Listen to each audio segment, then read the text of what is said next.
Loading up.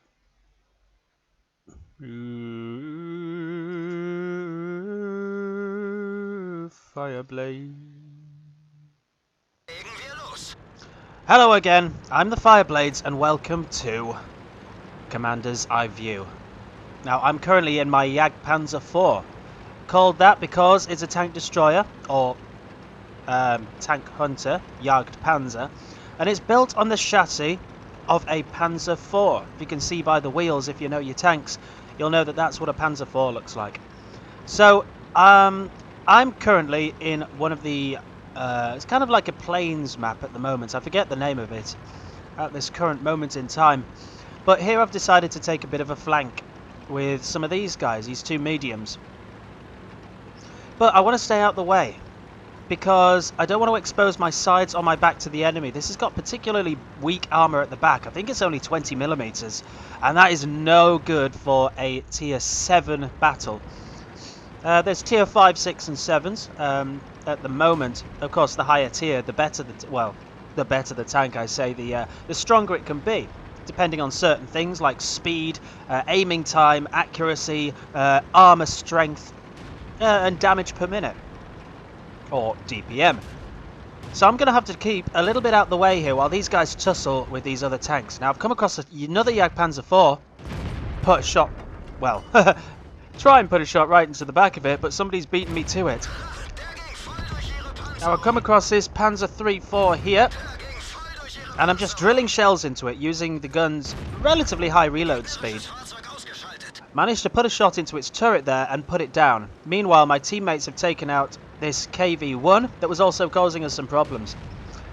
So we go on the hunt for some more enemies. Now it looks like using these peekaboo tactics that they have actually been spotted by this TOG-2 over here.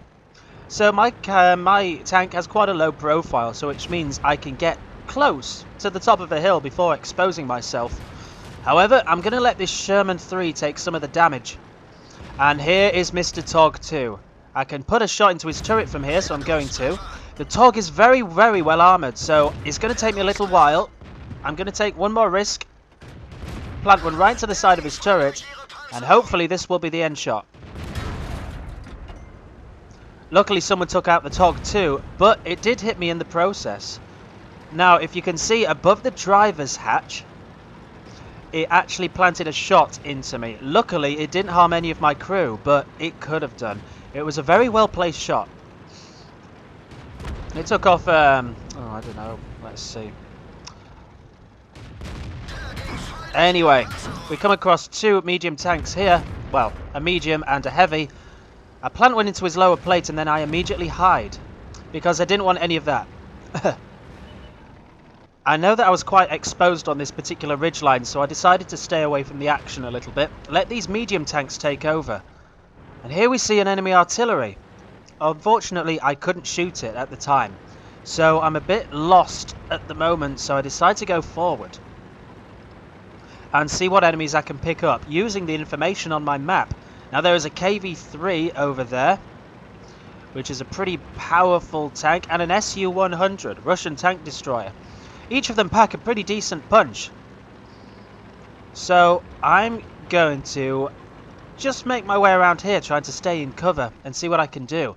There's also an AT-2 that's on the run, a very, very well armoured tank for its tier, but seems to be immaterial as it was destroyed just then.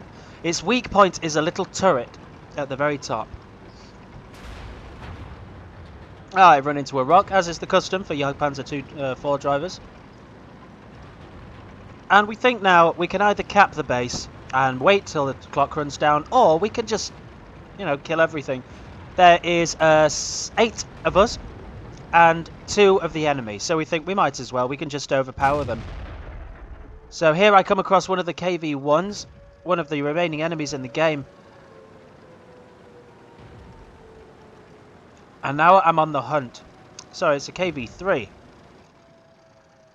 So I park myself just over the ridge line. Now I'm not going to be afraid of any enemies shooting at me because we can essentially see them both. And there's one here and one just there. So I'm pretty safe to wander around in the open.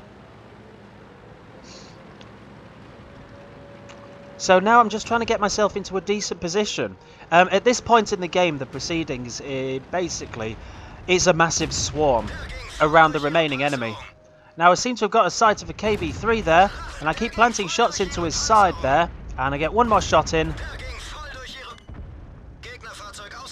And I managed to set it on fire. At the top of the screen there, if you can still see, there's a little red marker there, showing a little bit of damage and the word fire.